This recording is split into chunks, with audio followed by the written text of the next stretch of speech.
Yes. तो हमारा जो टॉपिक है आज का, लेजर पॉइंटर और pen. Before starting that topic, मैं आपको, जो इसने पूछा है चेहर ने, कि what is the hybridisation of furan, oxygen in furan. तो अगर मैं ऑक्सीजन की बात करूं इन फ्यूरान, तो it is this lone pair is in conjugation. Lone pair जो है दैट इज इन कॉन्जुगेशन। तो अगर कोई पूछे कि कितने लोन पेयर हैं ऑक्सीजन के पास इन फ्यूरान, तो आप कितने बोलोगे?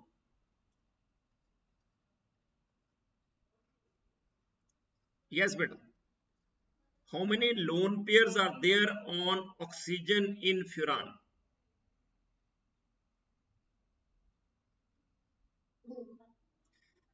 That is a wrong statement. It has one. ओहो, अभी बच्चा आ गया।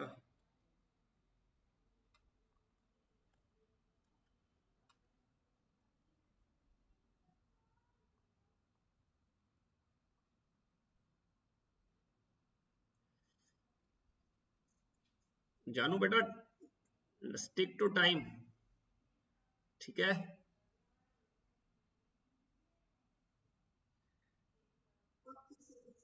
It's okay.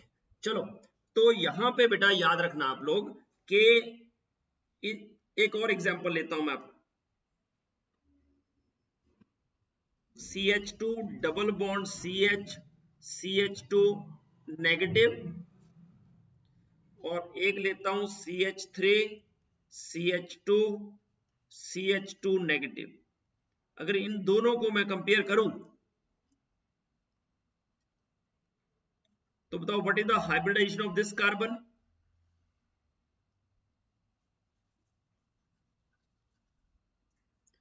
What is the hybridization of this carbon?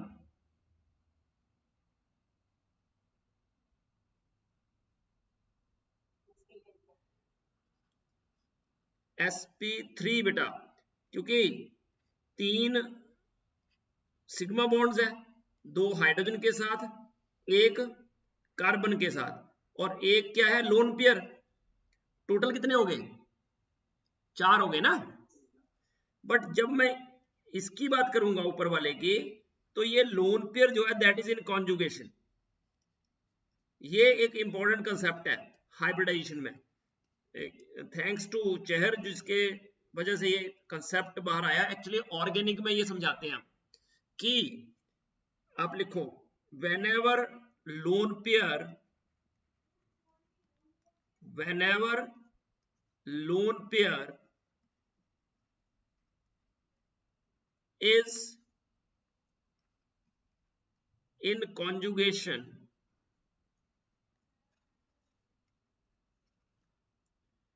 whenever lone pair is in conjugation, then lone pair is a part of pi electron cloud. Lone pair is a part of pi electron cloud.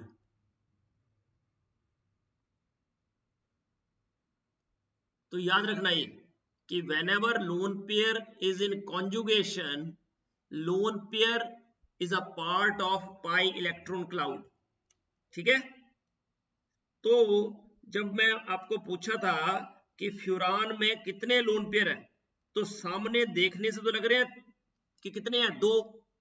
But loan pair जो है वो pi bond के conjugation में है। Conjugation पता नहीं क्या होता है?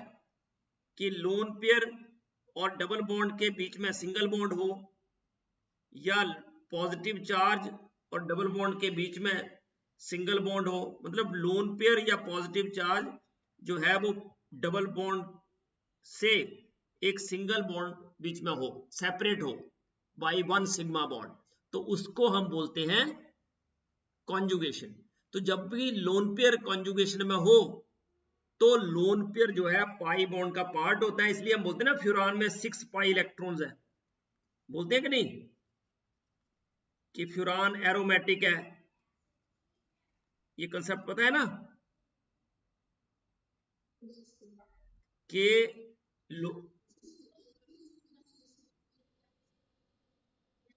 वेरी गुड, सही बात, ये भी सही बात है कि अगर जितने मर्जी लोन पेयर हो एटम पे, but only one lone pair will part in conjugation, दोनों कॉन्जुगेशन में पार्टिसिपेट नहीं कर सकते, एट ए टाइम एक ही पार्टिसिपेट करेगा, तो एक इंटैक्ट रहेगा उसके ऊपर, इसलिए हम बोलेंगे कि इसमें जो है एक लोन पेयर है और 2 सिग्मा बॉन्ड है, इसलिए sp2 हाइब्रिडाइजेशन होगी,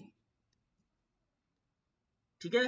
और पाई इलेक्ट्रॉन कितने हो जाएंगे, 2 2 4 ये, और एक लोन पेयर जो है that is a part of pi electron cloud, तो टोटल 6 पाई इलेक्ट्रॉन हो जाएंगे, इसलिए हक्कल रूल जो है वो फॉलो करेगा, ये 4n+2 pi electron rule follow करेगा, इसलिए ये एरोमेटिक है, क्योंकि साइक्लिक तो था ही ये। क्या क्या रूल होता है ये कि कंपाउंड अगर साइक्लिक है, प्लेनर है, और sp2 हाइब्रिडाइज, प्लेनर मतलब sp2 हाइब्रिडाइज है सारे कार्बन, और नंबर ऑफ कॉन्जुगेटेड है, यस, और क्या है, कॉन्जुगेशन, कंप्लीट कॉन्जुगेशन है, कॉन्जुगेटेड सिस्टम है, और नंबर ऑफ पाई इलेक्ट्रॉन जो है वो 4n+2 है, कितने हैं, 4n+2, तो that is called aromatic compound, तो इसलिए ये क्या है, एरोमेटिक कंपाउंड है, और हाइब्रिडाइजेशन है sp2, यस, ये पार्ट क्लियर हो गया आपको, यस बेटा, किसी को इसमें डाउट, ओके, तो नाउ लुक एट दिस, ये जो है इसमें भी सेम ऐसा ही है कि ये लोन पेयर है that is a part of pi electron cloud, इस वजह से क्या होगा कि ये जो कार्बन है, अगर इसकी हाइब्रिडाइजेशन बोलनी होगी हमें, तो हम बोलेंगे it has 3 sigma bonds and no lone pair, इसलिए ये भी sp2 हाइब्रिडाइज होगा, ये भी क्या होगा, sp2। Same is the case with pyrrole, pyrrole same case है, थायोफिन अगेन सेम केस, इसमें ये एक लोन पेयर जो है that is a part of pi electron cloud, thiophene में भी एक लोन पेयर जो है that is part of pi electron cloud, तो ये सारे जो है दे आर, जी कौन से,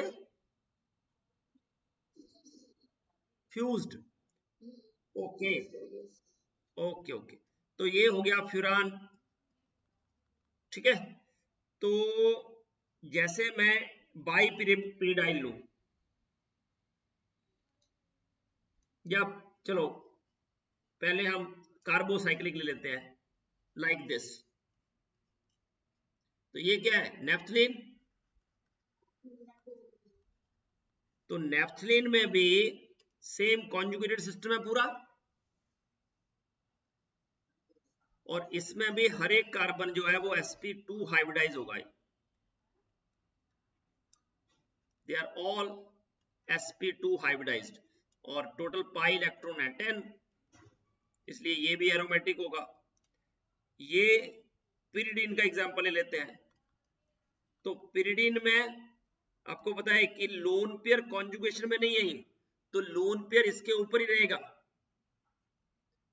तो ये एक लोन पेयर है, 2 सिग्मा बॉन्ड है इसके ऊपर, इसलिए ये नाइट्रोजन जो है वो sp2 हाइब्रिडाइज है, इसमें भी पाई इलेक्ट्रॉन 6 है, तो ये भी एरोमेटिक है।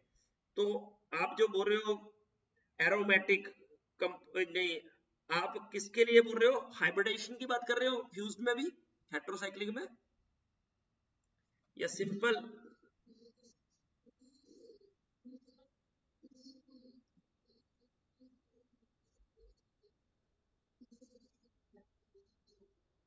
सेम जो मैंने बताया ना अभी, सेम ऐसे ही केस होता है, ठीक है, मतलब कंसेप्ट वो ही रहेगा, समझे। जैसे ये बाइपीरियडाइल है, तो इसमें जो है वो तो लोन पेयर कॉन्जुगेशन में नहीं है, loan pair is not in conjugation, है ना। तो इस केस में, एक मिनट, ये स्ट्रक्चर, कोई एग्जांपल, जैसे मान लिया नेफ्थलीन ही है, सॉरी एंथ्रासीन है, कार्बोसाइक्लिक की बात हो रही है।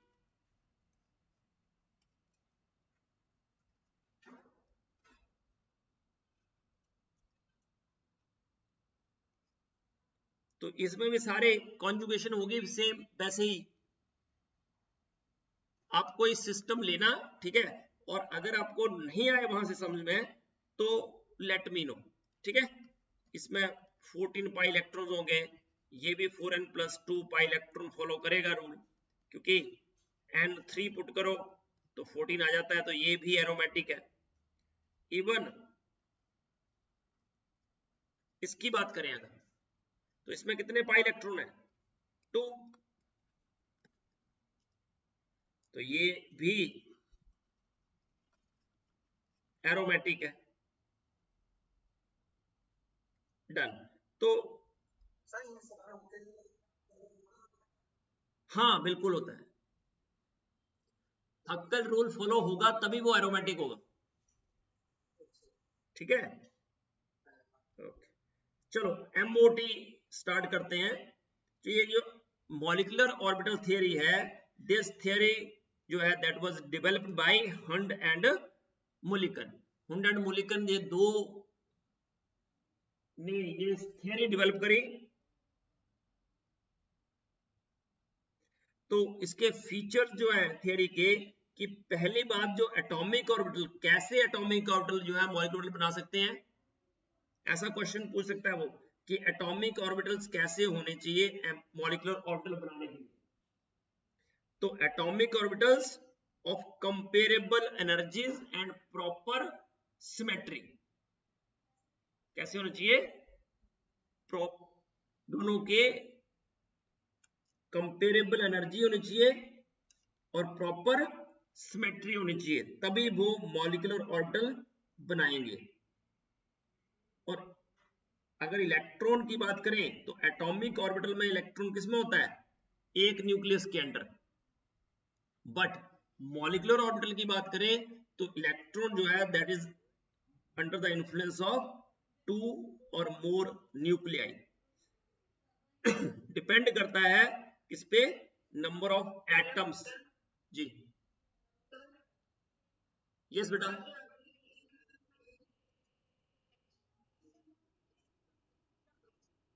हाँ जी, उसको ले लेते हैं।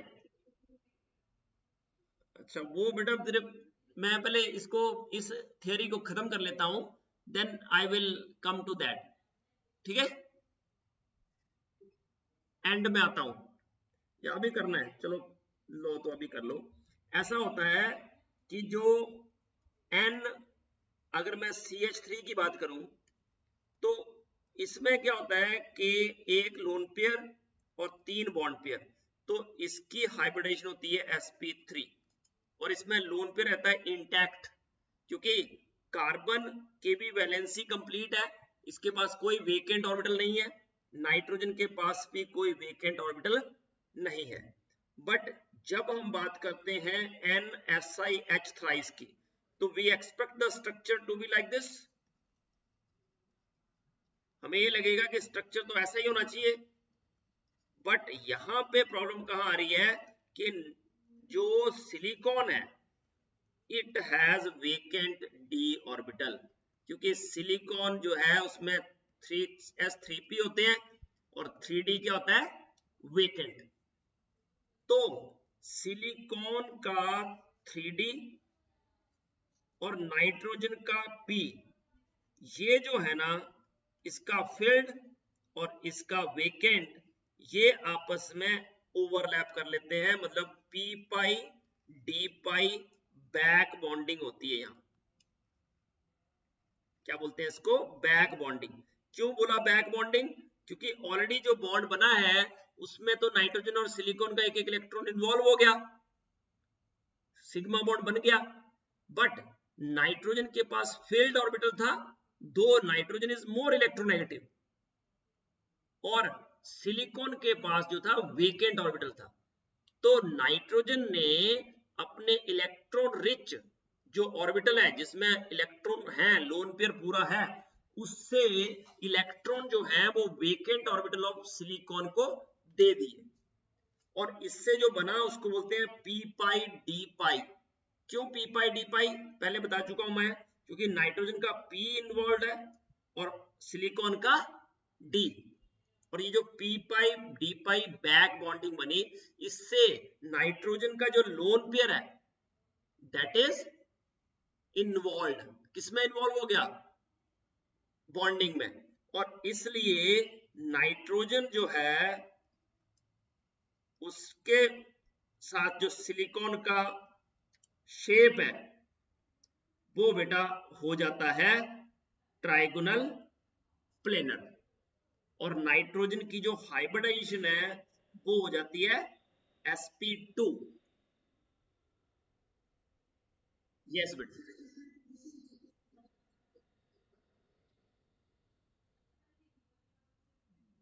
डी ऑर्बिटल कौन सा इन्वॉल्व होता है,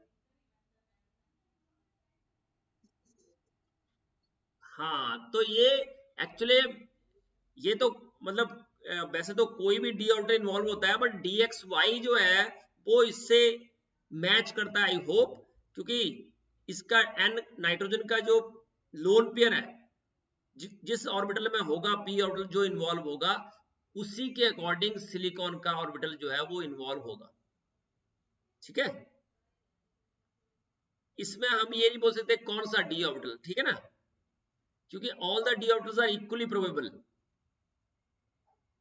क्योंकि लोन पेयर का कोई जो है हम p x p y p z किसी में भी हो सकता है ना, हम ये नहीं बोल सकते कि sp2 में nitrogen sulphur sorry s orbital के साथ px और py है, वो px pz भी हो सकता है, px py भी हो सकता है, py pz भी हो सकता है। तो एज पर लोन पेयर जो जिस p ऑर्बिटल में लोन पेयर होगा उसके अकॉर्डिंग सिलिकॉन का d ऑर्बिटल इन्वॉल्व होगा, है ना। तो इसमें ये क्वेश्चन नहीं बनता है कि कौन सा d ऑर्बिटल जो है वो पाई बॉन्डिंग में पार्टिसिपेट कर रहा है, ठीक है बच्चे।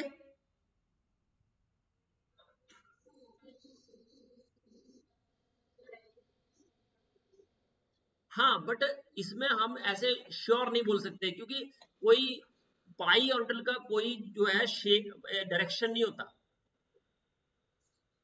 है ना। पर यह है कि इन दोनों की प्रॉपर सिमेट्री होनी चाहिए, है ना, इन दोनों की सिमेट्री सेम होनी चाहिए, तो उसके अकॉर्डिंग ये देखा जाएगा कि लोन पेयर किसमें है ना, कौन से पी ऑर्बिटल में। तो अब हम बात करते हैं जो मेन क्वेश्चन है, कि पहले तो इनकी हाइब्रिडाइजेशन पे क्वेश्चन आ सकता है, ठीक है।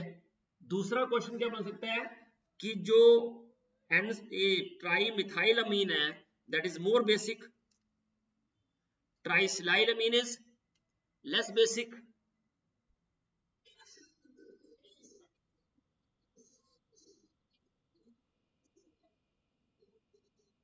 हाँ जी, किसकी SiH3 की,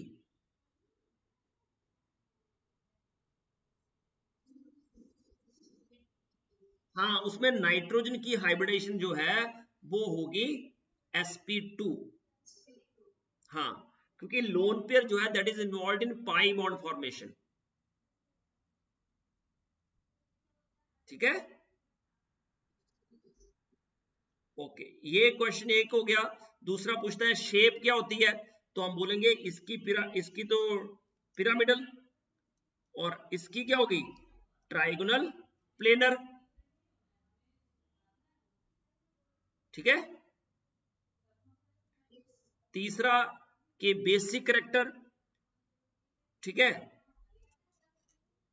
तो बेसिक करेक्टर की बात करेंगे तो बेसिक करेक्टर किसका ज्यादा,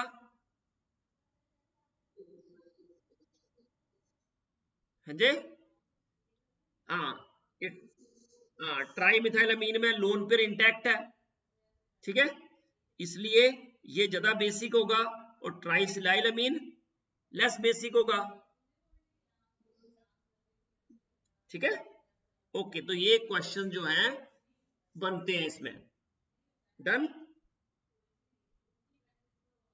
ओके, तो दूसरा इसका एमओ थ्योरी पे आ जाते हैं अब हम, कि पहला हमने किया कि जो इलेक्ट्रॉन है एटॉमिक ऑर्बिटल में that is under the influence of one nucleus only, और जो मॉलिक्यूलर ऑर्बिटल है उसमें इलेक्ट्रॉन जो है that is under the influence of more than one nuclei, depend करता है कि कितने एटम्स इन्वॉल्व है।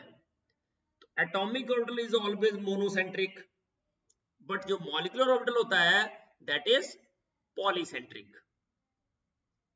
और जब वे दो एटॉमिक ऑर्बिटल कंबाइन करते हैं तो दो मॉलिक्यूलर ऑर्बिटल बनते हैं, और जितने मॉलिक्यूलर ऑर्बिटल बनते हैं उतने ही एटॉमिक ऑर्बिटल कंबाइन करते हैं, ये याद रखना। तो नंबर ऑफ मॉलिक्यूलर ऑर्बिटल कितने बनते हैं, जितने एटॉमिक ऑर्बिटल कंबाइन करते हैं, राइट। तो दो तरह के मेनली मॉलिक्यूलर ऑर्बिटल होते हैं, कौन कौन से, एक बॉन्डिंग और दूसरे एंटी बॉन्डिंग। तो जैसे ये है देखो, इसका 1s इसके 1s से ओवरलैप करेगा तो क्या बनेगा, सिग्मा 1s। वैसे ही इसका 1s इसके 1s से ओवरलैप करेगा, बट एक का क्रस्ट एक का ट्रफ। प्लस का मतलब है क्रस्ट और माइनस का मतलब क्या है, ट्रफ, ठीक है। ये एडिशन ऑफ ओवरलैप और ये क्या हो गया, सब्ट्रैक्शन ऑफ ओवरलैप। तो डिस्ट्रक्टिव ओवरलैप से सिग्मा स्टार बनता है, मतलब एंटी बॉन्डिंग बना। और एंटी बॉन्डिंग में एक नोडल प्लेन होता है, ये इंपॉर्टेंट पॉइंट है कि सिग्मा में नो नोडल प्लेन, और सिग्मा स्टार में वन नोडल प्लेन। वैसे ही आगे बढ़ते हैं तो बॉन्डिंग जो मॉलिक्यूलर ऑर्बिटल है उसकी एनर्जी हमेशा ही कम होगी और स्टेबिलिटी उसकी ज्यादा होगी, और at the same time anti bonding की जो है एनर्जी ज्यादा होगी और स्टेबिलिटी कम, ठीक है। और जैसे जो इलेक्ट्रॉन का डिस्ट्रीब्यूशन है, प्रोबेबिलिटी डिस्ट्रीब्यूशन है, वो एटम में किसके अराउंड होता है, एटॉमिक ऑर्बिटल के अराउंड। उसी तरह से जो मॉलिक्यूलर ऑर्बिटल है उसमें किसमें होता है, मॉलिक्यूलर ऑर्बिटल के अराउंड।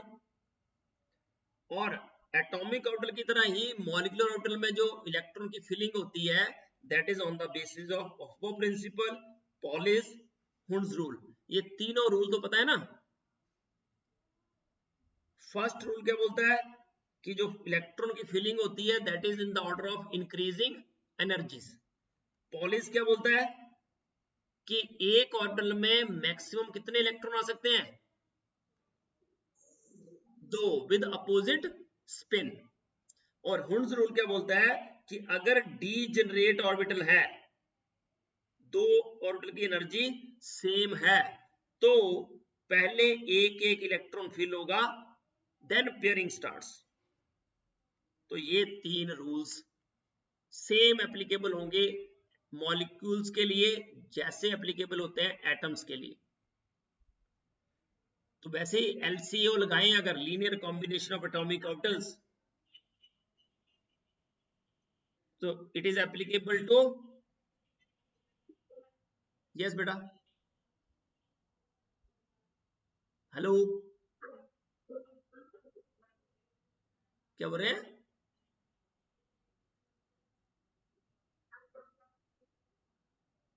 क्या होता है वो रूल।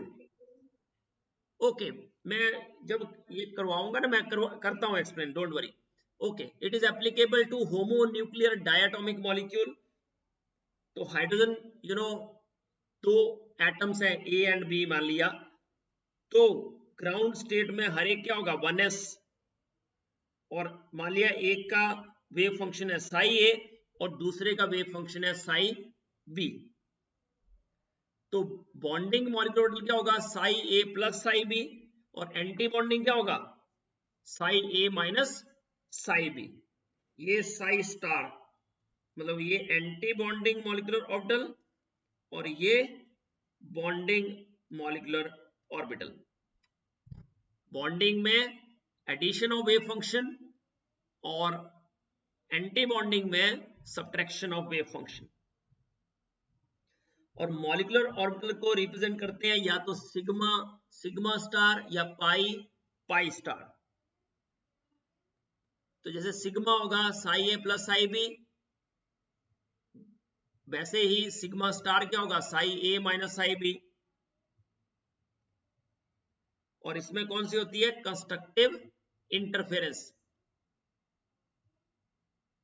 मान लिया ये 2px है, तो ओवरलैप करेंगे तो प्लस प्लस ओवरलैप करेंगे। अब देखो कुछ बुक्स में आपको यहाँ 2pz मिलेगा, बहुत सारी बुक्स में NCERT even in class 12th sigma 2pz लिखता है, वो 2pz। तो याद रखना अगर हम एक्स एक्सिस को लें एज इंटर न्यूक्लियर एक्सिस, अब ये इंटर न्यूक्लियर एक्सिस क्या होती है, ऐसी एक्सिस जो दो कंबाइनिंग न्यूक्लियाई के सेंटर से पास होती है। ये एक सेंटर ये दूसरा सेंटर, ठीक है। और इनके बीच में जो है क्या होता है, लेस रिपल्शन। क्यों, क्योंकि दो न्यूक्लियाई जो हैं उनके बीच में इलेक्ट्रॉन की डेंसिटी बढ़ गई, इलेक्ट्रॉन की डेंसिटी बढ़ गई, जिससे दोनों के बीच में रिपल्शन कम हो जाता है।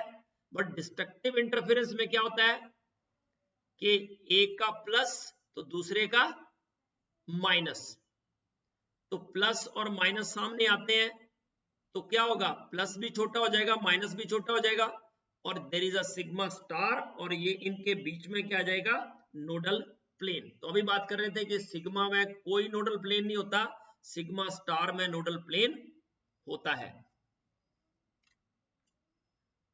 तो इस तरह से देखो, अगर डिस्ट्रक्टिव इंटरफेरेंस है तो ये भी याद रखना, sigma u sigma g pi u, सुना है ये, अनजिरेड और जिरेड, गुड। तो देखो इसमें देखो ये पाई की बात कर रहा हूं मैं, देखो ये प्लस ये माइनस और ये माइनस और ये प्लस, तो ये जुड़ेंगे तो ये प्लस माइनस छोटा हो जाएगा, ये भी माइनस प्लस छोटा हो जाएगा। तो यहाँ पे देखो इन्वर्जन सेंटर आ रहा है, प्लस के सामने प्लस माइनस के सामने माइनस, तो ये पाई जो ऑर्बिटल बना दैट इज जिरेट। बट यहीं पे अगर मैं पाई, ये पाई स्टार है ना, तो पाई स्टार को पाई जी लिखा ना, वैसे ही अगर प्लस माइनस हो तो प्लस प्लस, हाँ इन्वर्जन सेंटर इसमें क्रिएट नहीं होगा, क्योंकि ये ऊपर प्लस बन रहा है नीचे माइनस, तो अनजिरेड हुआ, there is absence of inversion centre, इसलिए इसको बोलेंगे पाई यू अनजिरेड। वैसे ही सिग्मा बॉन्डिंग जो है सिग्मा यू होता है, और सिग्मा ये देखो प्लस माइनस हुआ, मतलब देखो प्लस और ये माइनस, ये क्या हुआ, डिस्ट्रक्टिव इंटरफेरेंस मतलब एंटी बॉन्डिंग। तो सिग्मा स्टार जो होगा दैट इज सिग्मा यू, और जो सिग्मा मतलब बॉन्डिंग जो है दैट इज सिग्मा जी। चलो तो molecular orbitals field according to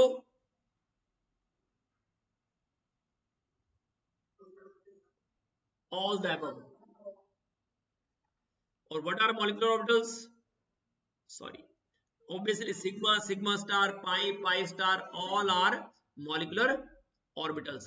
तो कंडीशंस क्या है एटॉमिक ऑर्बिटल के कंबाइन करने के, पहली कंडीशन कि जो कंबाइनिंग एटॉमिक ऑर्बिटल्स है उनकी क्या होनी चाहिए, सेम एनर्जी, ठीक है, जैसे 1s है तो that overlap with 1s, 2s से वो ओवरलैप नहीं कर सकता क्योंकि 2s की एनर्जी ज्यादा होती है। और कंबाइनिंग ऑर्बिटल जो होते हैं they should have same symmetry, 2px overlap with 2px, 2py overlap with 2py, 2pz overlap with 2pz।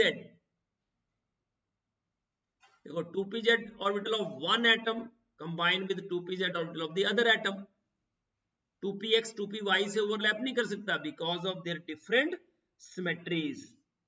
और जो कंबाइनिंग एटॉमिक ऑर्बिटल्स हैं they overlap to the maximum extent, maximum उनके ओवरलैपिंग रीजन होना चाहिए, और जितना ज्यादा ओवरलैपिंग एक्सटेंट होगा उतनी इलेक्ट्रॉन डेंसिटी न्यूक्लियाई के बीच में होगी और उतने वो स्टेबल होंगे।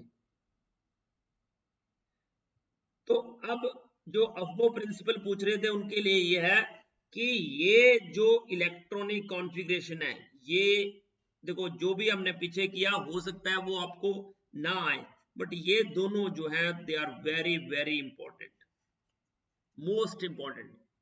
अप टू 14 इलेक्ट्रॉन होंगे तो आपको इस तरह से फिलिंग करनी है, sigma 1s, sigma star 1s, sigma 2s, इसको बोलते हैं अफबो प्रिंसिपल कि इलेक्ट्रॉन की जो फिलिंग होगी मॉलिक्यूलर ऑर्बिटल्स में that is in the order of increasing energies. सबसे पहले इलेक्ट्रॉन जाएगा सिग्मा 1s में, उसके बाद सिग्मा स्टार 1s में, फिर सिग्मा 2s में, फिर सिग्मा स्टार 2s में, फिर पाई 2px में, फिर पाई 2py में, इन दोनों की एनर्जी सेम है, फिर सिग्मा 2pz, इस तरह से। अगर 14 से ज्यादा है तो बस यहां पे चेंज आता है, देख लो only this part will change, देखो बाकी सब सेम है, सिर्फ ये वाला पार्ट जो है दैट इज शिफ्टिंग, इंटरचेंज हो रहा है, सिग्मा 2pz आगे, पाई 2px पाई 2py पीछे, 14 से ऊपर वाले में अप टू 14 पाई आगे सिग्मा पीछे, बस। अब देखो यहां पे सिग्मा जेड लिखा है, सिग्मा 2pz, तो z is taken as internuclear axis. याद रखना ये कि जो इंटर न्यूक्लियर एक्सिस आप लोगे उसको उसके साथ आप सिग्मा बॉन्ड बनाओगे और बाकियों के साथ पाई बॉन्ड।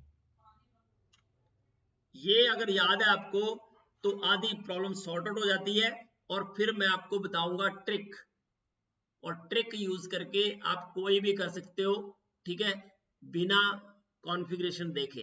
बट ये कॉन्फ़िगरेशन इंपॉर्टेंट क्यों है कि कई बार वो ये पूछ सकता है जैसे नेट के एग्जाम में कि किस में से इलेक्ट्रॉन रिमूव हुआ, सिग्मा से कि सिग्मा स्टार से, या पाई से या पाई स्टार से, या किस में इलेक्ट्रॉन ऐड हुआ, तो हमें वो याद रखने की जरूरत पड़ती है इस कॉन्फ़िगरेशन को।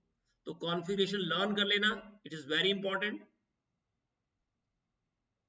अब इलेक्ट्रॉनिक कॉन्फ़िगरेशन लिखते हैं, तो देखो distribution of electrons among various molecular orbitals that is called electronic configuration. और मॉलिक्यूल की स्टेबिलिटी कौन डिसाइड करता है? Bond order. Nb number of electrons in the bonding orbital, Na number of electrons in the anti bonding. तो अगर bonding electron ज्यादा है anti bonding से तो मॉलिक्यूल स्टेबल होगा, और अगर कम है तो मॉलिक्यूल इज अनस्टेबल। तो अब आप बताओ इनमें से कौन सी स्टेटमेंट करेक्ट है?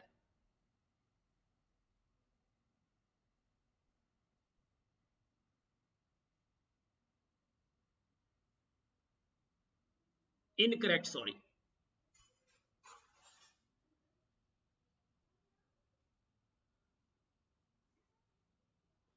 तो पहला स्टेटमेंट करेक्ट है क्योंकि combining atomic orbitals must have same symmetry, बिल्कुल सही है। 1s orbital can't combine with 2s orbital, बिल्कुल सही है।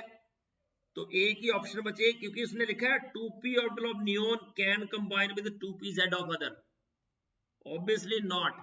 2p अगर इतना भी लिखा होता ना 2pz देन इट्स ओके, तो 2p तो कोई भी हो सकता है, 2px 2py 2pz, तो दैट इज इनकरेक्ट स्टेटमेंट।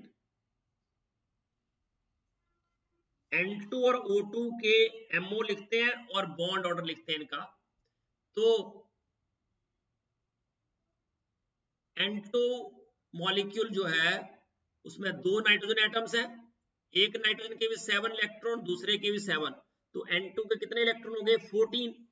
तो 14 इलेक्ट्रॉन्स फिल करेंगे हम, तो MO डायग्राम ये बनाई हुई है।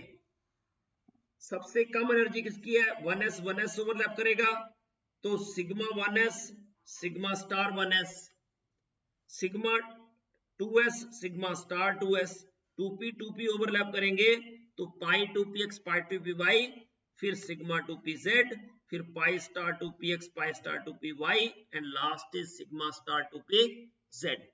तो यू नो 1s2 1s2 दो दो इलेक्ट्रॉन होते हैं। नाइट्रोजन की कॉन्फ़िगरेशन लिखोगे तो क्या होती है 1s2 2s2 2p3, तो 1s2 1s2, तो सिग्मा 1s में भी 2, सिग्मा स्टार 1s में भी 2। 2s की बात करोगे तो 2s में 2 2 है, तो sigma 2s 2 sigma star 2s2। अब नाइट्रोजन 2p3, तो 3 3 इलेक्ट्रॉन है दोनों नाइट्रोजन में, ये भी नाइट्रोजन ये भी नाइट्रोजन, तो 6 इलेक्ट्रॉन्स एकोमोडेट करने हैं। इस तरह से ये 6 इलेक्ट्रॉन एकोमोडेट हो जाएंगे।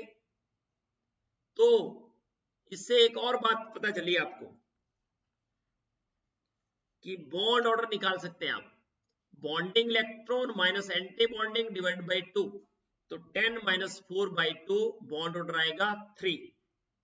और मैग्नेटिक प्रॉपर्टी सब में दो दो इलेक्ट्रॉन है, तो इट इज डायामैग्नेटिक। अगर अनपेयर्ड इलेक्ट्रॉन हो एक भी, तो उसको क्या बोलते हैं पैरामैग्नेटिक। ठीक है, ये होगा डायामैग्नेटिक और बॉन्ड ऑर्डर होगा इसका 3। और इलेक्ट्रॉनिक कॉन्फ़िगरेशन लिखोगे आप तो सिग्मा 1s और सिग्मा स्टार 1s को हम के लिख सकते हैं, और सिग्मा 2s में 2, सिग्मा स्टार 2s में 2, पाई 2px में भी 2, पाई 2py में भी 2, और सिग्मा 2pz में भी 2। तो ये होगी इसकी इलेक्ट्रॉनिक कॉन्फ़िगरेशन।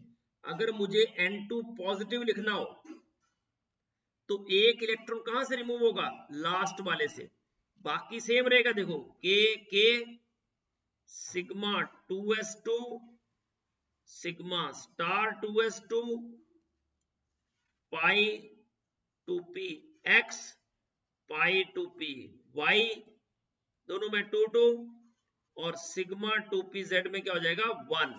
तो अगर बॉन्ड ऑर्डर निकालना होगा तो क्या हो जाएगा, बॉन्डिंग में तो एक कम हो गया, बॉन्डिंग में एक कम हो गया, और एंटी बॉन्डिंग में उतने ही रहे।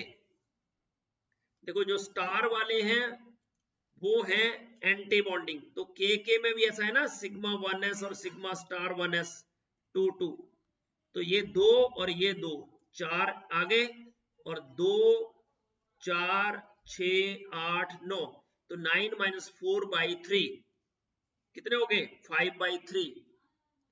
तो bond order sorry 2 sorry by 2, तो it is 5/2 means bond order is 2.5।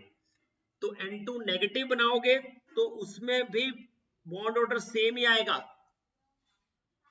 कैसे कि यहां तक तो इतना रहेगा, और लास्ट इलेक्ट्रॉन जो है वो पाई स्टार में जाएगा, पाई स्टार 2px पाई स्टार 2py 1 और 0, एक में एक इलेक्ट्रॉन बढ़ जाएगा।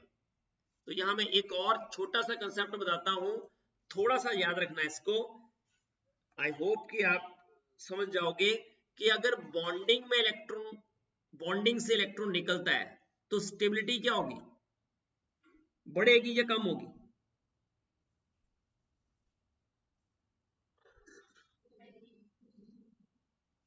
बॉन्डिंग से इलेक्ट्रॉन जाएगा,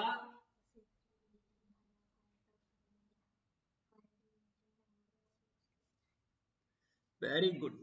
तो बेटा बॉन्ड ऑर्डर जो है अगर कम होता है तो ऑब्वियसली स्टेबिलिटी कम होगी, ठीक है ना।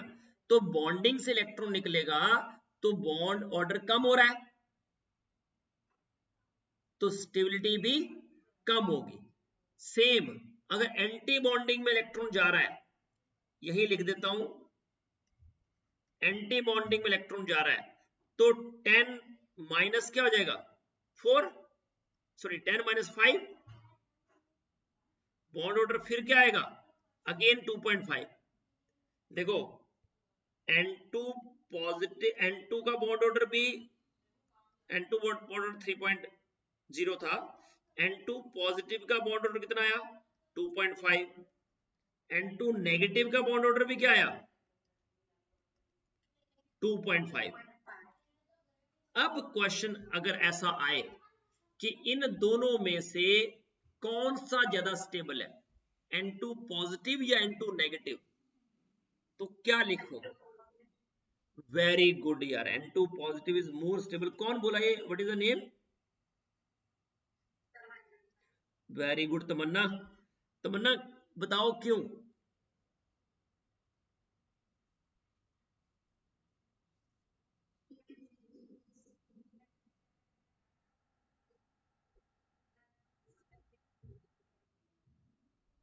पर मेरा क्वेश्चन यही है कि ऐसा क्यों, बॉन्डिंग में इलेक्ट्रॉन आया, तो इसमें आंसर ऐसे करते हैं हम कि जो बॉन्डिंग है, bonding is less bonding and anti bonding is more anti bonding. इसका मतलब क्या है कि अगर मान लिया स्टेबिलिटी कम हो रही है या स्टेबिलिटी बढ़ रही है ना, अगर बॉन्डिंग में इलेक्ट्रॉन जाएगा तो ऑब्वियसली स्टेबिलिटी क्या होगी इंक्रीज। बॉन्डिंग में इलेक्ट्रॉन अगर जाएगा मतलब बॉन्डिंग में इलेक्ट्रॉन ऐड होगा बोल रहा हूं मैं ना, अगर बॉन्डिंग में इलेक्ट्रॉन ऐड होता है तो स्टेबिलिटी बढ़ती है, और एंटी बॉन्डिंग में इलेक्ट्रॉन जाता है तो स्टेबिलिटी कम होती है। तो याद रखना कि अब यहां केस क्या है कि बॉन्डिंग से इलेक्ट्रॉन रिमूव कर रहे हैं, बॉन्डिंग से इलेक्ट्रॉन रिमूव कर रहे हैं, और एंटी बॉन्डिंग में इलेक्ट्रॉन ऐड कर रहे हैं। एक में इलेक्ट्रॉन इंक्रीज हो रहे हैं एंटी बॉन्डिंग, और दूसरे में बॉन्डिंग कम हो रहे हैं। तो बॉन्डिंग में इलेक्ट्रॉन, बॉन्डिंग इलेक्ट्रॉन जाने से जो स्टेबिलिटी में डिक्रीज होगा वो उतना नहीं होगा जितना एंटी बॉन्डिंग में इलेक्ट्रॉन आने से होगा। मतलब एंटी बॉन्डिंग इलेक्ट्रॉन अगर बढ़ते हैं चाहे बॉन्ड ऑर्डर सेम है, तो एंटी बॉन्डिंग में इलेक्ट्रॉन जाने से जो है स्टेबिलिटी बहुत कम हो जाती है। इसलिए इसमें स्टेबिलिटी ऑर्डर होगा N2 सबसे ज्यादा, उससे कम N2 पॉजिटिव, और सबसे कम N2 नेगेटिव। तो ये फिट कर लो, bonding is less bonding, anti bonding is more anti bonding. तो इसमें अगर मैं वो बनाऊं ना इसका स्ट्रक्चर, तो देखो ऐसे जनरली हम क्या करते हैं इक्वल बनाते हैं, पर एक्चुअल में क्या होता है इस तरह से देख लो कि जो बॉन्डिंग की एनर्जी, जब बॉन्डिंग बनेगा उसकी एनर्जी कम होगी, उससे ज्यादा एंटी बॉन्डिंग की एनर्जी बढ़ेगी। इट इज स्लाइटली अनसिमेट्रिकल, कि बॉन्डिंग में एनर्जी जो कम होगी उससे ज्यादा, ऐसा नहीं होगा इक्वली एनर्जी बढ़ेगी, जितनी बॉन्डिंग की कम होगी उतनी एंटी बॉन्डिंग की बढ़ेगी, ऐसा नहीं होता है। बॉन्डिंग की एनर्जी में कम जो होता है वो थोड़ा लेस होता है, और एंटी बॉन्डिंग में जो इंक्रीज है वो ज्यादा होता है। ये कंसेप्ट है। आई होप कि थोड़ा सा अटपटा है, बट आप समझ गए होंगे कि अगर बॉन्डिंग जो है अगर होता है ना, तो वो लेस बॉन्डिंग होता है, और anti bonding is more anti bonding. Okay, O2 O2 positive O2 negative की इलेक्ट्रॉनिक कॉन्फ़िगरेशन आप लिख सकते हो अब इजिली। ये बताओ ये पैरामैग्नेटिक है कि डायमैग्नेटिक? O2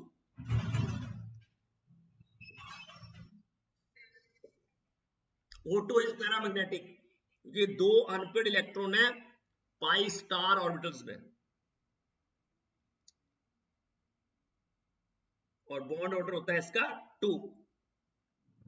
डबल बॉन्ड है दो ऑक्सीजन के एटम्स के बीच में, और अनपेड इलेक्ट्रॉन की वजह से it is paramagnetic. 1 sigma bond and 1 pi bond. अब मैं एक और कंसेप्ट आपको बता देता हूं कि जो B2 और C2 है दे आर स्पेशल। B2 और C2 स्पेशल क्यों है?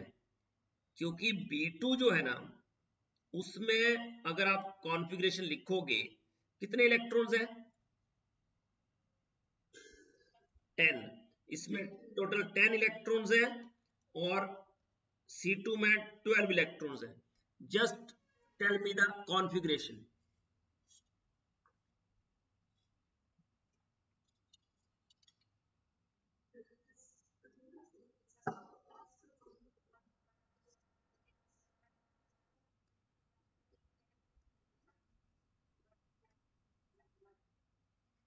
pi 2px1, pi 2py1. This is the electronic configuration of B2. And what about C2?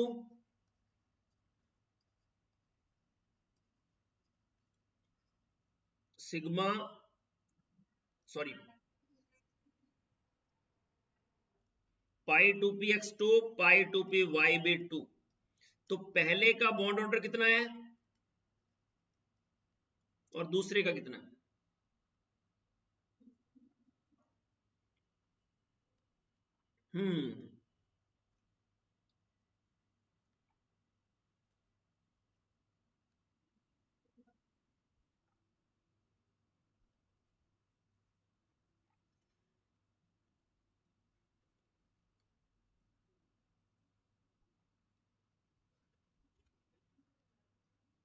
Okay, तो B2 का बॉन्ड ऑर्डर है 1 और C2 का बॉन्ड ऑर्डर है 2।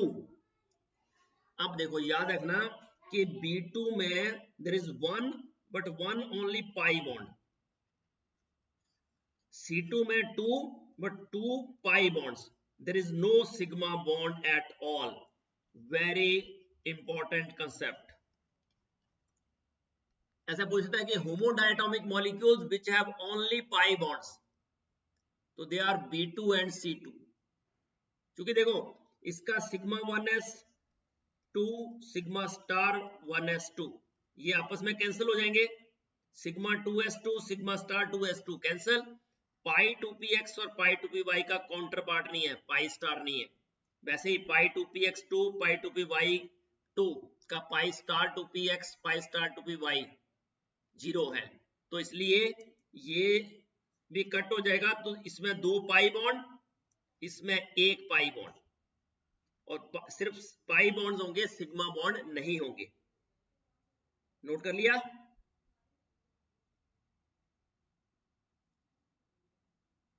सिर्फ 2 ही एग्जांपल है ये पूरी केमिस्ट्री में जिसमें सिर्फ पाई बॉन्ड्स हैं, there is no sigma bond. Otherwise हम क्या बोलते हैं कि सिग्मा बॉन्ड जो पाई बॉन्ड है that is always associated with sigma bond, कि pi bond can not formed alone, हम ऐसे पढ़ते हैं।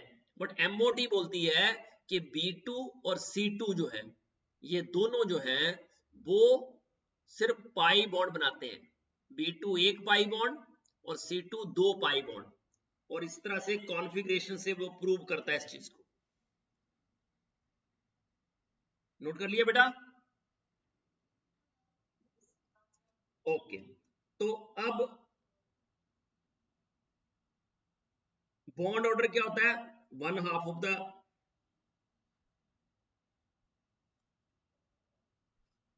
difference between number of electrons present in bonding and anti-bonding। इससे पहले मैं थोड़ा सा आपको पीछे ले जाता हूं इसमें। तो इसमें देखो पाई 2px और पाई स्टार 2px, इनमें तो दो दो इलेक्ट्रॉन थे। सिग्मा 1s के सामने sigma star 1s cancel, sigma 2s के सामने sigma star 2s cancel, sigma 2px, अब देखो 2px लिया है ना, क्योंकि x is taken as internuclear axis. ये बार बार ये बता दिया कि किसी को भी सिग्मा लिख सकते हैं, डिपेंड करता है कि x जो है टेकन एज इंटरन्यूक्लियर एक्सिस, जो इंटरन्यूक्लियर एक्सिस लोगे वो सिग्मा बॉन्ड बनाएगा। तो सिग्मा 2px के सामने सिग्मा स्टार 2px खाली है, तो एक सिग्मा बॉन्ड बन गया complete. But pi 2px pi 2py के सामने पाई स्टार 2py में एक, दो सिग्मा इलेक्ट्रॉन एक पाई, वैसे ही पाई 2pz पाई स्टार 2pz में एक और उसमें दो, तो इसमें एक जो है वो होता है 2 इलेक्ट्रॉन बॉन्ड और दो होते हैं 3 इलेक्ट्रॉन बॉन्ड्स, और 3 इलेक्ट्रॉन बॉन्ड की जो स्ट्रेंथ होती है दैट इज हाफ। तो इसमें 1 + 1 2 नहीं है, MOT के according 1 + half is equal to 2, इसीलिए O2 इज पैरामैग्नेटिक। ये भी इंपॉर्टेंट कंसेप्ट है, अदरवाइज हम वैलेंस बॉन्ड थ्योरी के अकॉर्डिंग ऐसे लिखते हैं O2, देखा था। तो इसके अकॉर्डिंग तो O2 क्या होना चाहिए, diamagnetic, but it is not the true structure. MOT बताती है कि O2 has 1 2 electron bond and 2 3 electron bonds. Okay, तो bond order is defined as 1/2 the difference between the number of electrons present in bonding and anti-bonding। और bond order positive हो तो molecule stable होता है, bond order negative या zero आए तो molecule is unstable.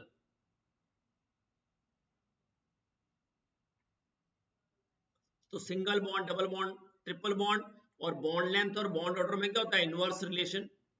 Magnetic nature की बात करें, अगर सारे मॉलिक्यूलर ऑर्बिटल डबली ऑक्युपाइड है, पेयर्ड इलेक्ट्रॉन सब में, तो सब्सटेंस डायमैग्नेटिक, और अगर अनपेयर्ड इलेक्ट्रॉन है कोई भी एक में तो दैट इज पैरामैग्नेटिक। हाइड्रोजन जो है वो डायमैग्नेटिक होगा, बॉन्ड ऑर्डर 1 होगा। वैल्यूज बॉन्ड एंथैल्पी या बॉन्ड लेंथ की याद करने की जरूरत नहीं है, तो दोनों के बीच में सिंगल बॉन्ड है और एक डायमैग्नेटिक है। हीलियम 2 की बात करें तो बॉन्ड ऑर्डर 0 है, मतलब मॉलिक्यूल अनस्टेबल है।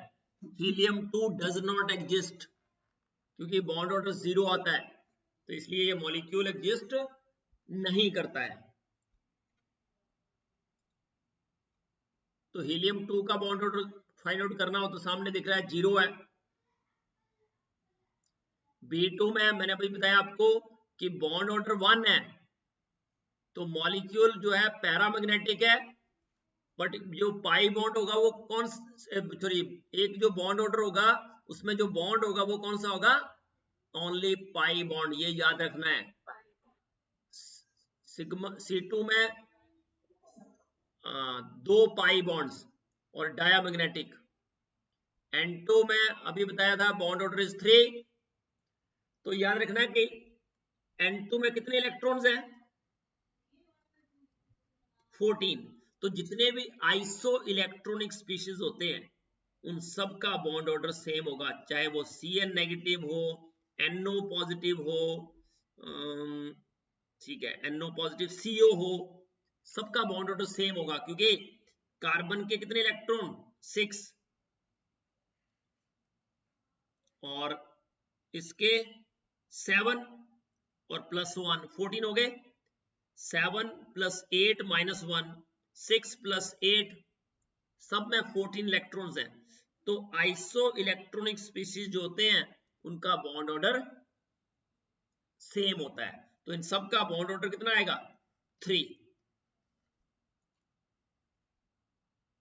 डायमैग्नेटिक है, एक sigma bond, 2 pi bond. O2 में सिग्मा 2pz आएगा नीचे, फिर पाई 2px पाई 2py, तो इसमें भी फिलिंग ऐसे होगी, 4 है,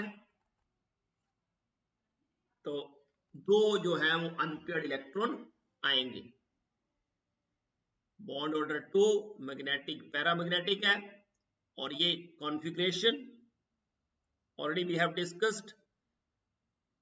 नाइट्रोजन और उनके मॉलिक्यूल आयंस की स्टेबिलिटी देखो, तो N2 is more stable than N2 positive, N2 positive is more stable than N2 negative, this is to be noted. Otherwise हम लिख देंगे N2 positive equal to N2 negative.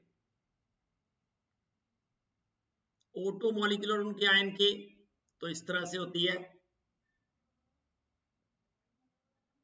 जितना positive charge बढ़ेगा stability बढ़ेगी, जितना negative charge बढ़ेगा stability कम होगी O2 के केस में।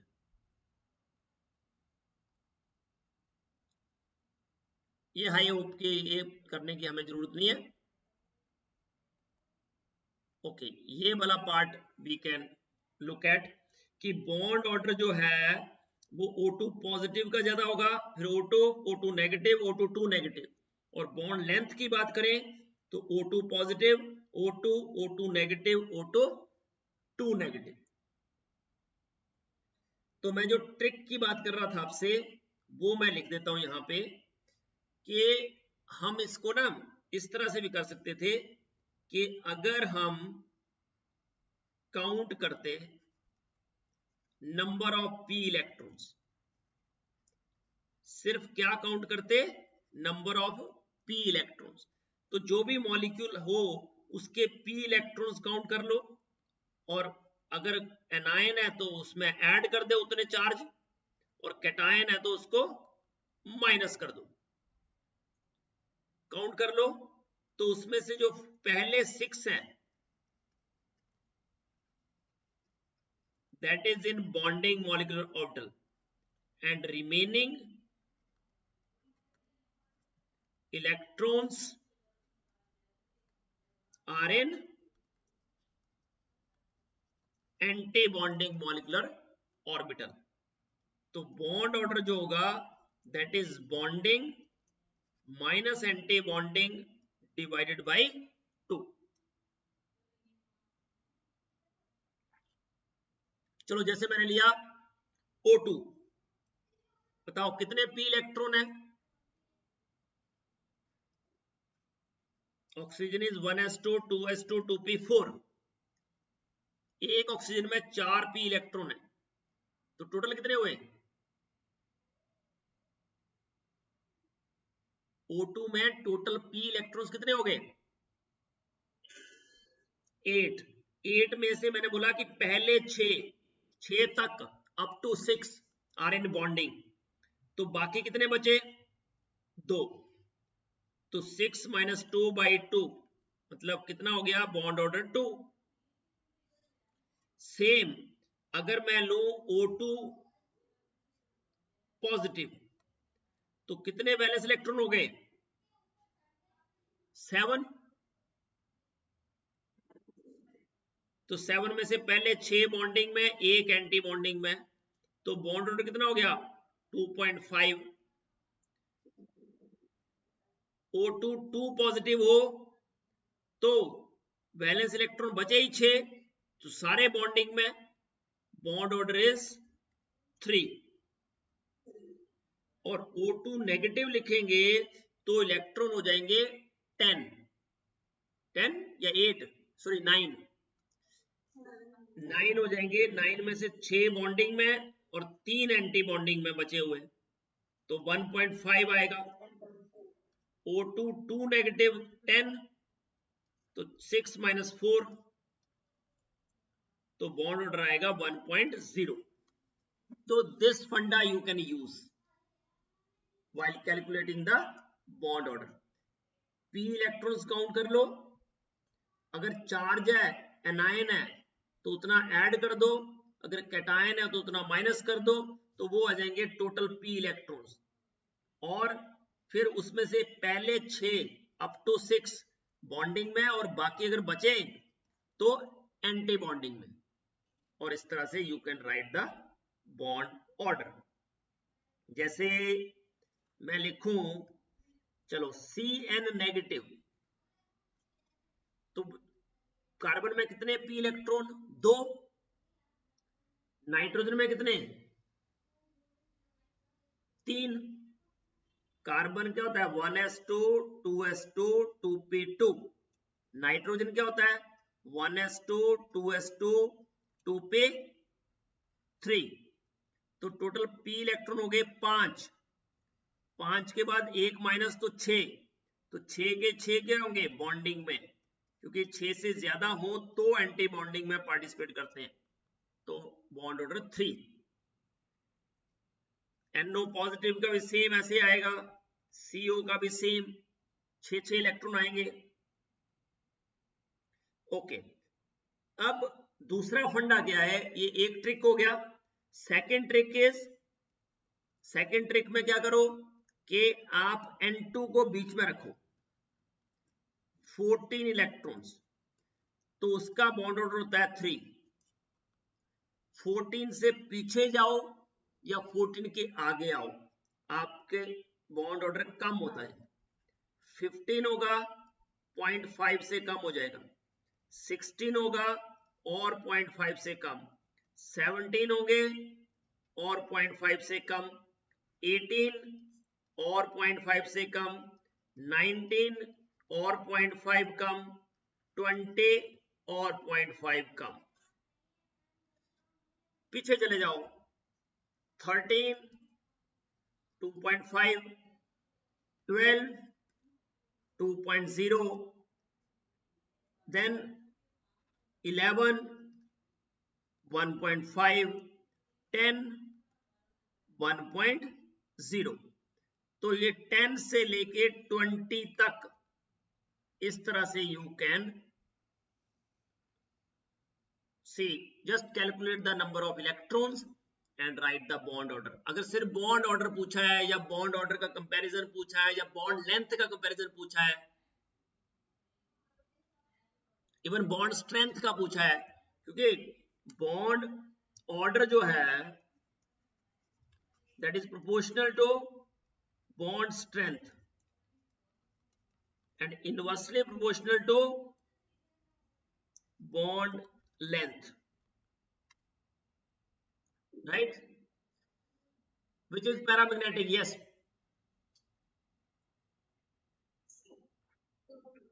Obviously O2 को फिट कर लो दिमाग में, इट इज ऑलवेज पैरामैग्नेटिक। और उसका स्ट्रक्चर भी फिट कर लेना कि 3 इलेक्ट्रॉन बॉन्ड होते हैं इसमें।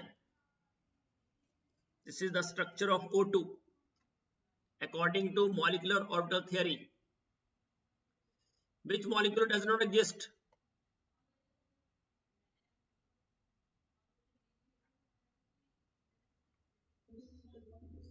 Be2, क्योंकि Be2 में टोटल इलेक्ट्रॉन होंगे 8, sigma 1s2, sigma star 1s2, sigma 2s2, sigma star 2s2। तो बॉन्ड ऑर्डर आएगा bonding minus anti bonding divide by 2, मतलब 0। Yes, this is the question from GSET latest November 2022. Which of the following species have maximum bond strength?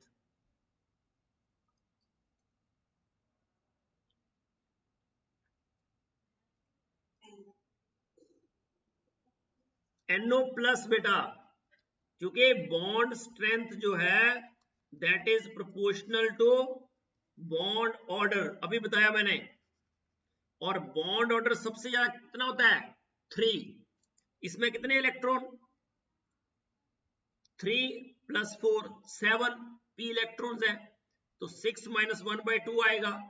इसमें 3 + 4 - 1, तो 6/2 सीधा आ जाएगा। इसमें कितने हो जाएंगे 5, और इसमें कितने हो जाएंगे 6 - 2। तो बॉन्ड ऑर्डर मैक्सिमम किसका आएगा NO पॉजिटिव का, तो आंसर आएगा B. Which of the following species has maximum bond strength? 2021 का क्वेश्चन है।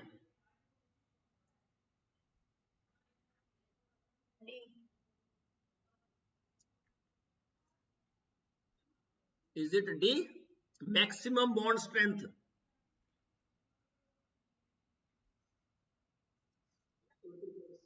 O2 प्लस बेटा, क्योंकि अभी बताया इसका बॉन्ड ऑर्डर 2.0, जिसे इलेक्ट्रॉन बढ़ते जाएंगे तो क्या होता जाएगा, बॉन्ड ऑर्डर कम, और इसका कितना होगा 2.5, तो आंसर आएगा बी। अब देखो, हाँ, होमो एंड लूमो, ये कंसेप्ट मैंने बताना था आपको। होमो मतलब हाईएस्ट ऑक्युपाइड मॉलिक्यूलर ऑर्बिटल, और लूमो मतलब लोएस्ट अनऑक्युपाइड मॉलिक्यूलर ऑर्बिटल। अब ये क्या हो रहा है, एक्स एक्सिस को इंटरन्यूक्लियर एक्सिस लेना है। अगर एक्स को मैं इंटरन्यूक्लियर एक्सिस लेता हूं तो sigma 2p x, sigma star 2p x, और बाकी जो है वो पाई बॉन्ड बनाएंगे। अब देख लो, मुझे N2 और N2O2 की कॉन्फ़िगरेशन लिखनी है। चलो N2 की लिखते हैं पहले। क्या होता है, sigma 1s2, sigma star 1s2, कितने इलेक्ट्रॉन है 14, 14 इलेक्ट्रॉन फिल करने हैं हमें। Sigma 2s2, sigma star 2s2, then pi up to nitrogen क्या आता है, पाई पहले आता है, तो पाई 2px2, pi 2py2 and pi 2py and pi 2pz,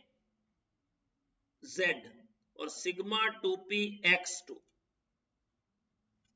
O2 की बात करें तो sigma 1s2, sigma star 1s2, sigma 2s2, sigma star 2s2, फिर sigma 2pz2, pi 2px, pi 2py2 2, and then pi star 2px, pi star 2py 1 1। ठीक है, तो और इसके आगे कौन सा आएगा, sigma star 2p x, sorry ये y और z ना, आई एम सॉरी, ये बार बार, और ये 2p x, तो ये पाई स्टार 2p, ये 2p y 2p z, ठीक है, pi star 2p y, pi star 2p z। अब देखो, ये जो है this is highest occupied molecular orbital, मतलब हाईएस्ट ऑर्बिटल जिसमें इलेक्ट्रॉन ऑक्युपाइड है ना।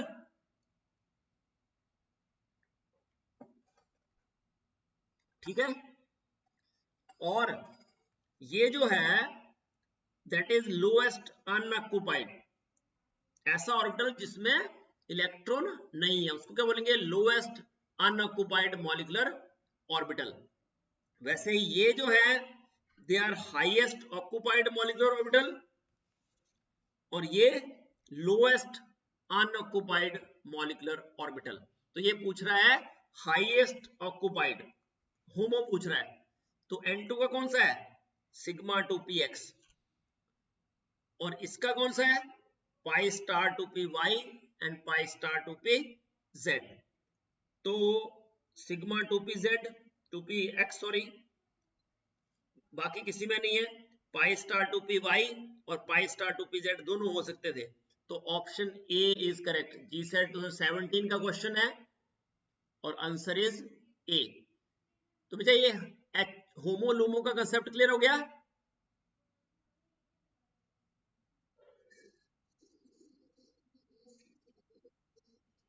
हाँ, तो लोएस्ट अनऑक्युपाइड पूछा होता तो हम इसका लिखते पहले वाले का पाई स्टार 2py या pi star 2pz, lowest unoccupied. ठीक है, हाँ, सिग्मा स्टार 2p,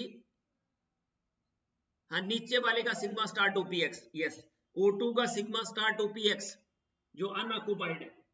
ठीक है, और N2 का lowest unoccupied is pi star 2px and pi star 2py। Okay, done जी। yes, which of the following species has the largest dissociation energy? Question from GSET August.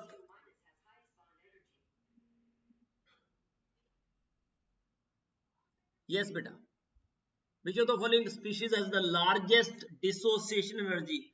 Dissociation energy, bond energy is the same thing. Yes, right answer, Cn negative. देखो अभी तक जितने भी question थे Cn negative था, NO positive था, CO हो या N2 हो, इन सब की बॉन्ड ऑर्डर जो है that is 3, that is maximum. तो उनकी बॉन्ड स्ट्रेंथ मैक्सिमम होगी और बॉन्ड डिसोसिएशन एंथैल्पी मैक्सिमम होगी। तो ऑप्शन इज सी। ये थोड़ा सा क्वेश्चन ऐसा था जो कि मतलब एक्सपेक्टेड नहीं है, क्योंकि O3 नेगेटिव लिखा है इसने। O3 इज ओके, अगर पूछा होता O3 तो बेटा O3 में सिंपल सा फंडा है, एक साइड कोवलेंट, दो डबल बॉन्ड, एक साइड कोऑर्डिनेट बॉन्ड और एक lone pair, this is ozone. तो ओजोन में बॉन्ड ऑर्डर निकालना होता तो कितना होता? टोटल नंबर ऑफ बॉन्ड्स 3 और पोजीशंस 2, तो बॉन्ड ऑर्डर आता 1.5। बट यहां पूछा है O3 नेगेटिव, अगर मैं O3 नेगेटिव लिखूं तो O ये भी नेगेटिव हो जाएगा, सिंगल बॉन्ड हो जाएगा, और ये कोऑर्डिनेट बॉन्ड, ठीक है। तो यहां पे जो कंसेप्ट मुझे लग रहा है कि ऐसा, आपको पता है कि जो कोऑर्डिनेट बॉन्ड है मैंने लिखवाया था, it is slightly stronger than covalent bond. Coordinate bond is slightly stronger than covalent bond, याद है लास्ट लेक्चर में शायद हुआ था कोऑर्डिनेट बॉन्ड का कंसेप्ट। तो coordinate bond is slightly stronger than covalent bond. तो अगर ये कोवलेंट बॉन्ड होते दोनों तो बॉन्ड ऑर्डर आता 1, बट क्योंकि कोऑर्डिनेट बॉन्ड है इसलिए उसने आंसर दिया है इसका 1.25। बट ये कैसे आया, आई होप कि it is not understood by MOT, but it can be understood by the concept of coordinate bond, कि coordinate bond जो होता है that is slightly stronger than sigma bond, मतलब covalent bond, इसलिए bond order is greater than 1। तो it is not 1.5, reason being O3 has 1.5, तब OO के बीच में डबल बॉन्ड होना चाहिए, इसलिए bond order is bit greater than 1 and it is 1.25। Okay, GSET 2014 का क्वेश्चन है, H2 plus helium 2 plus O2 are all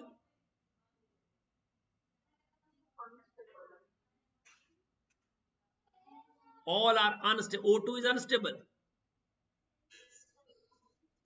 they are all paramagnetic बेटा। O2 हम H2 प्लस की बात कर सकते हैं कि हो सकता है अनस्टेबल है ना, बट ऑल में सेम प्रॉपर्टी जो है वो लिखनी थी। तो H2 प्लस की बात करेंगे तो sigma 1s1, bond order is only 0.5, तो it can be taken as, क्योंकि बॉन्ड ऑर्डर पॉजिटिव आ रहा है ना, bonding electron is greater than anti bonding, तो we call it as stable, है ना। बट क्योंकि H2 प्लस है, बॉन्ड ऑर्डर इज 0.5, तो it is very unstable molecule. He2 plus क्या होगा, कितने इलेक्ट्रॉन होंगे, 3, sigma 1s2 sigma star 1s1, तो बॉन्ड ऑर्डर इसका भी कितना आएगा 2 - 1, मतलब ये भी 0.5, बट O2 का तो बॉन्ड ऑर्डर कितना आता है 2, तो ये तो स्टेबल है, इसलिए ना तो ये सारे स्टेबल है ना ही सारे अनस्टेबल है, तो ये सारे ही पैरामैग्नेटिक जरूर है, क्योंकि O2 में क्या होता है pi star two P X और pi star two P Y में सब में क्या होता है 1 1, इसलिए they are paramagnetic. H2O2 is diamagnetic, paramagnetic, ferromagnetic, ferrimagnetic.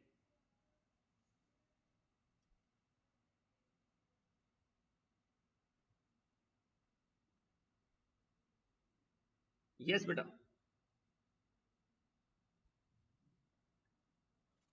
तो don't look at H2O2, just remove H plus, तो क्या हो जाएगा ये O2 2 नेगेटिव। अब बोलो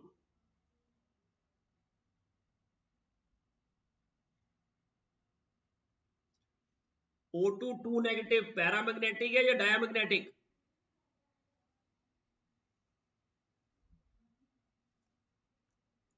बेटा O2 अभी पढ़ा हमने कि लास्ट ऑर्बिटल में क्या है pi star two P X pi star two P Y 1 1, तो O2 2 नेगेटिव में क्या होगा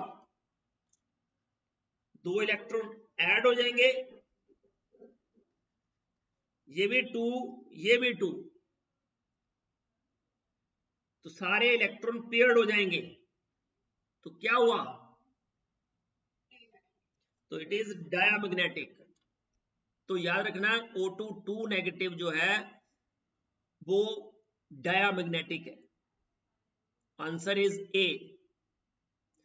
specify the bond order and magnetic movement of O2। तो magnetic movement spin only magnetic movement का फॉर्मूला क्या होता है n into n+2 Bohr magneton. n is number of unpaired electron।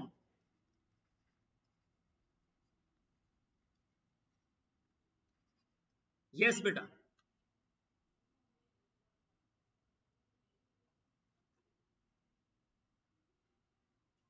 तो बॉन्ड ऑर्डर तो क्या होगा 2। Yes, magnetic movement is 2 into 2 + 2 means it is √8 Bohr magneton, means it is 2.83 Bohr magneton. Ji set 2011 का question है, answer is B. Which of the following will not favor addition or removal of electrons? इनमें से कौन addition या removal of electron को, एक बार फिर देख लो। देखो एडिशन या रिमूवल कौन फेवर नहीं करता है, जिसमें इलेक्ट्रॉन ऐड हो। मान लिया कोई A2 एटम है, A2 मॉलिक्यूल है, A2 पॉजिटिव बने या A2 नेगेटिव बने, दोनों केस में बॉन्ड ऑर्डर कम हो रहा हो, तो that will not favour the addition और रिमूवल। यस N2, क्योंकि N2 में अगर आप ऐड करोगे तो भी बॉन्ड ऑर्डर कम हो जाएगा क्योंकि it has maximum bond order, और रिमूव करोगे तो भी कम हो जाएगा, दोनों में 2.5 हो जाएगा, इसलिए आंसर इज बी। नहीं तो बाकियों में O2 से O2 नेगेटिव बनाओगे तो बॉन्ड ऑर्डर क्या होगा कम, बट वहीं पे अगर आप इलेक्ट्रॉन रिमूव करते हो तो बॉन्ड ऑर्डर बढ़ जाएगा, तो इसका मतलब ये रिमूवल को फेवर कर रहा है। C2 का भी सेम केस है, C2 में आप C2 पॉजिटिव बनाओगे तो ये हो जाएगा 1.5, और C2 नेगेटिव करोगे तो बॉन्ड ऑर्डर बढ़ जाएगा, तो मतलब ये एडिशन को फेवर कर रहा है। Same is the case with F2, addition को वो फेवर नहीं करेगा बट रिमूवल को दैट विल फेवर। तो हाइड्रोजन बॉन्डिंग जो है वो हम कल कवर करेंगे, और लास्ट कल हम केमिकल बॉन्डिंग खत्म कर देंगे। केमिकल बॉन्डिंग के मैक्सिमम क्वेश्चन जो भी जी सेट में आए हुए हैं वो सारे हमने कवर कर लिए हैं, और उससे रिलेटेड जितने भी कंसेप्ट्स थे वो भी सारे कवर कर लिए हैं, कोई कंसेप्ट बचा नहीं है। तो केमिकल बॉन्डिंग में 2 क्वेश्चन कम से कम आते हैं, मतलब 4 मार्क्स आपके सिक्योर हो गए हैं। अगर आपने अच्छे से किया होगा लेक्चर तो इसमें से ही आ जाएगा, इससे बाहर कोई चीज नहीं आएगी, ये फिट कर लो दिमाग में। और ज्यादा आपको फोकस्ड होके वही चीजें करनी है जो आने वाली है, अदरवाइज केमिस्ट्री तो बहुत वाइड है। केमिकल बॉन्डिंग में मैं 1 महीना आपको पढ़ा सकता हूँ, केमिकल बॉन्डिंग ही, बट क्योंकि हमारा टारगेट है कमिंग एग्जाम, तो by keeping that exam in mind just act.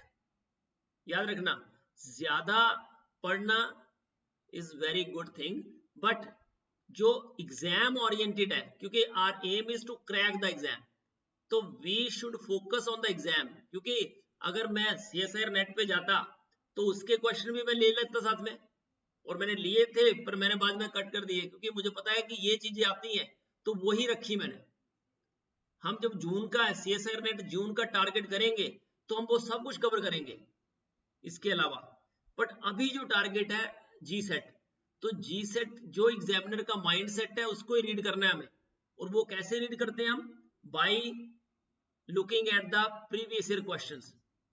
तो हमने प्रीवियस ईयर क्वेश्चन देखे कि जितने भी प्रीवियस ईयर क्वेश्चन आए हैं उसमें जो जो कंसेप्ट आए हैं, that we have to learn, that is the funda to crack the exam, है ना, and follow that rule, don't go here and there, ठीक है। क्योंकि बहुत सारी चीजें हैं जो कि हमें लगता है कि ये भी आ सकता है, ये भी आ सकता है, आने को तो बहुत कुछ आ सकता है, बट अभी जो एग्जाम हमारा जो टारगेट है, नियर टारगेट, दैट इज, ये कब है, नवंबर के दिसंबर? नवंबर है ना, 26, नवंबर 26। तो जो इमीडिएट जो टारगेट है हमारा दैट इज जी सेट, और जो जून का टारगेट करेंगे हम नेट। दिसंबर वाला मैं नहीं बोल रहा हूं टारगेट करने के लिए, क्योंकि अभी हम जी सेट के हिसाब से तैयार कर रहे हैं अपने आप को। जब सीएसआईआर नेट की तैयारी करेंगे हम जून को टारगेट करेंगे, ओके। तो जी सेट के हिसाब से जो भी आपको लगता है प्रीवियस ईयर के हिसाब से देखना है आपको कि प्रीवियस ईयर में ऐसा आ रहा है पेपर, तो वही पैटर्न हमें फॉलो करके इस बार जी सेट क्रैक करना है at any cost, okay. All the best, और अच्छे से तैयारी करो और कीप डिस्कसिंग द थिंग्स, ठीक है। Few students are very curious to discuss, है ना, they are eager to discuss, but सारे डिस्कस करेंगे, ठीक है। सबके माइंडसेट से क्वेश्चन आएंगे, आप अपने क्वेश्चन डिस्कस करो, अपने डाउट लिखो, ठीक है, और आप ही जवाब दो। अगर किसी को नहीं आएगा then we will enter into the discussion, otherwise discuss with your groups, ठीक है। ये ग्रुप बनाया हुआ इसलिए ही कि आप आपस में डिस्कस करो, और जो भी करना है ग्रुप में ही करो, ठीक है। Don't go in personal level, ठीक है ना, क्योंकि पर्सनल लेवल पे आप क्या करोगे, सबका बेनिफिट नहीं कर पाओगे, बट अगर ग्रुप में डिस्कस करते हो तो सबका प्रॉफिट होगा, है ना। और ये जो प्रॉफिट मेकिंग है ना, वो आपको हेल्प करेगा इन योर करियर, ठीक है। तो कीप डिस्कसिंग, ठीक है, pour in your doubts, ठीक है, डिस्कस द सॉल्यूशंस, जो भी सॉल्यूशन अगर मुझे लगेगा कोई कि गलत सॉल्यूशन डिस्कस हो रहा है तो आई विल मतलब enter into the discussion, otherwise you will keep discussing, ठीक है। चलो ऑल द बेस्ट बेटा।